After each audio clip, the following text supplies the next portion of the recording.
Hey, what's happening, guys? Dan Darrow here with another Options to Play video update.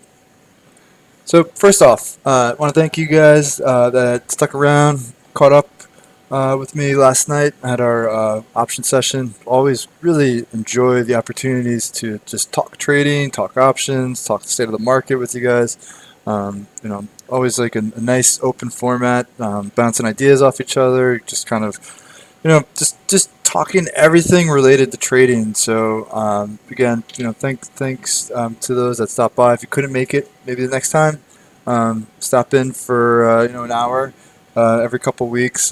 Just really good opportunity to get a feel for what we're all looking at, like some of the trades on the radar, etc. And actually, one of the ideas or one of the trades that we broke down a little bit last night was CVS, and it actually um, came up in a question. Uh, Bill was asking, if I could like talk through like the CVS trade idea a little bit, like kind of like break it down a little bit further. So went over this last night, and I'm not gonna before I scroll out and show what the stock is doing today. I guess I'll talk about just like the reasoning behind it, what I was looking at. Um, so CVS, right? Coming into the quarter, knew this was one of the bigger names of the week. Market cap wise, point wise, obviously not so much. Also, not like a huge beta stock, but coming into the week, definitely a name that was on the radar. And what I noticed is that it's had year to date a really nice action on the days when it had news. So in this case, it was earnings, and then this was when all the PBMs popped Onco Bayer aiming to reach animal health after deal next after week. people after the people in Congress walked back some of like the pricing proposed pricing drug pricing legislation, right? So on those three sessions, you had really strong, wide-ranging action on earnings. You had about a 3.5 point move in May, a much sharper move, about 6 points back in late February, March. So average out about five and change or so. And then what you noticed was back in July, also had about a 5 point move, 55 to 60. So there have been instances this year, multiple instances this year, where the stock has had a pretty significant move in the order of magnitude around 5 points.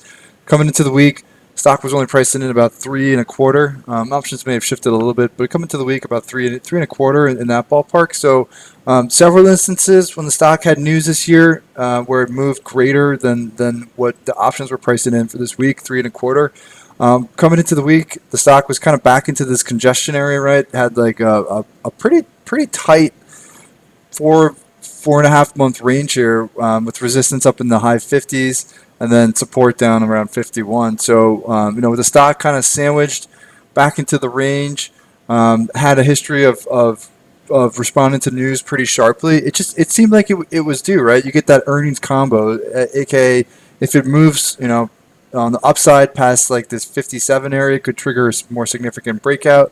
And if it breaks, if it's bad and it breaks below 51.50 to 51, then it could really trigger a significant breakdown, right? So you get that earnings combo if it triggers on the other side. So um, with that in mind, and like that kind of expectations, it comes down to designing a trade, and really it's risk to reward, right? Risk to reward. That's what a lot of these are.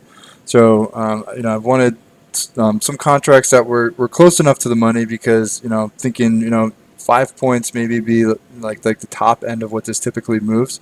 So if you have that kind of like a game plan, right, saying like 5 points, then you're going to want some contracts that are a little bit closer to the money. And when I do like these strategies, I want to make sure that the risk reward profile could at least lead to like a double.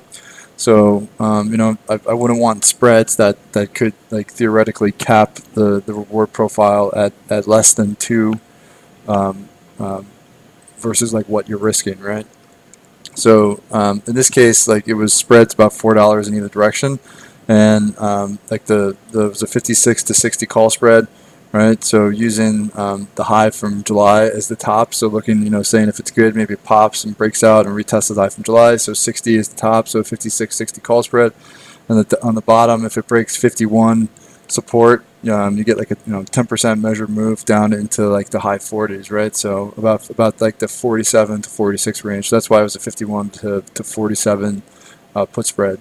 In either case, like the spreads 4 points wide would allow like a decent return profile if they worked, just based off the risk. So that's why I did those contracts. 2 weeks out. So like the way these things typically work is like you want to be like a couple weeks, maybe most, unless you're looking for like a longer term swing. Weekly contracts are a little bit more risky, right? Because you don't have a whole lot of time to maneuver. So like 2 week time frame, 2 to 3 week time frame, and some of these catalyst trades seems to be like a nice window to work with. All right. What you can see today is had a pretty good day. The overall market being weak has weighed a little bit on it, but still starting to move in that direction, right? And let me shift this a little bit so you can see. So basically, what you're looking at is if it gets through like this level, which it's just starting to get through, right? I mean, just a really obvious candidate for a breakout, and like the next clear level on the upside is still 60, right? I mean, that's the real obvious target. You have 60, which is the July high, and then the 200-day, which is sitting at like 61 and a half. So like those are like your 2 price points of reference above. If it breaks through that, which is starting to get through now, right? So you're looking at 60 and then 61 and a half to 200-day. I mean, like those are like the two really clean levels of interest on the upside. All right.